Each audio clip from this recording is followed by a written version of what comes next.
കേന്ദ്രമന്ത്രി പശുപതി പരസ് രാജിവെച്ചു. ലോക്സഭാ തെരഞ്ഞെടുപ്പ് പ്രഖ്യാപിച്ചിരിക്കെ സീറ്റ് വിഭജനം പൂർത്തിയാക്കി സ്ഥാനാർത്ഥി പ്രഖ്യാപനത്തിലേക്ക് കടക്കുന്ന ബീഹാറിൽ NDA മുന്നണിക്ക് വലിയ തിരിച്ചടി നൽകിക്കൊണ്ടാണ് കേന്ദ്രമന്ത്രി പരസ് രാജിവെച്ചത്. രാഷ്ട്രീയ ലോക് ജൻശക്തി പാർട്ടിയുടെ ഒരു കേന്ദ്രമന്ത്രി നരേന്ദ്രമോദി മന്ത്രിസഭയിൽ നിന്ന് അപ്രതീക്ഷിതമായി രാജിവെച്ചത് ബീഹാറിൽ വലിയ ചർച്ചയായി കഴിഞ്ഞു. ജയിച്ചു വരാൻ കഴിയില്ലെങ്കിലും NDA സ്ഥാനാർത്ഥികളെ തോൽപ്പിക്കാനുള്ള വോട്ടുകൾ പല മണ്ഡലത്തിലും ഇദ്ദേഹത്തിൻ്റെ പാർട്ടിക്ക് ഒറ്റയ്ക്കുണ്ട് എന്നതാണ് അറിയുന്നത്. രാഷ്ട്രീയ ലോക് ജൻശക്തി പാർട്ടി നേതാവിൻ്റെ ഈ രാജി ബീഹാറിലെ സീറ്റ് വിഭജന തർക്കം കൊണ്ടാണെന്ന് വ്യക്തമായിട്ടുണ്ട്. സീറ്റ് വിഭജനം കഴിഞ്ഞപ്പോഴേക്കും തൻ്റെ പാർട്ടിയെ ഒഴിവാക്കിയതാണ് പൊട്ടിത്തെറിയിലും പരസിൻ്റെ രാജിയിലും കലാശിച്ചത്. പരസ് കേന്ദ്രമന്ത്രിയായിട്ടും RLJPക്ക് ഒരു സീറ്റ് പോലും നൽകിയില്ല എന്നത് ഏവരെയും അത്ഭുതപ്പെടുത്തിയിട്ടുമുണ്ട്. അദ്ദേഹം പറഞ്ഞതിങ്ങനെയാണ്: ബീഹാറിലെ NDA സഖ്യം സീറ്റ് വിഭജനം പ്രഖ്യാപിച്ചു.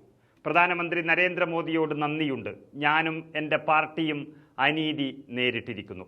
അതിനാൽ കേന്ദ്രമന്ത്രിസ്ഥാനം താൻ രാജിവെക്കുകയാണ്. അല്ലെങ്കിൽ തന്നെ ഈ സീറ്റ് വിഭജനത്തോടുകൂടി ബീഹാറിൽ BJP JDUവിനെ അടക്കം വിഴുങ്ങിക്കളഞ്ഞു. നിതീഷ് കുമാറിൻ്റെ തണലിൽ വളർന്നു വന്ന BJP നിതീഷ് കുമാറിൻ്റെ പാർട്ടിയെ തന്നെ പിന്നിലാക്കി ഇത്തവണ 40-ൽ 17 സീറ്റുകളിലാണ് മത്സരിക്കുന്നത്.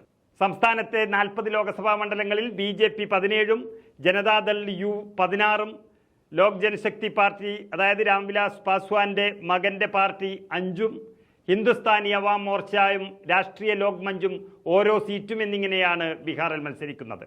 NDA ലോക്സഭാ സീറ്റ് വിഭജനം ഇങ്ങനെ പൂർത്തിയാക്കിയപ്പോൾ RLJPയെ തഴയുകയും ചിരാഗ് പാസ്വാനെ മാത്രം മുഖവിലക്കെടുക്കുകയുമാണ് ചെയ്തത്. പശുപതി പരസിൻ്റെ അനന്തരവനാണ് ചിരാഗ് പാസ്വാൻ.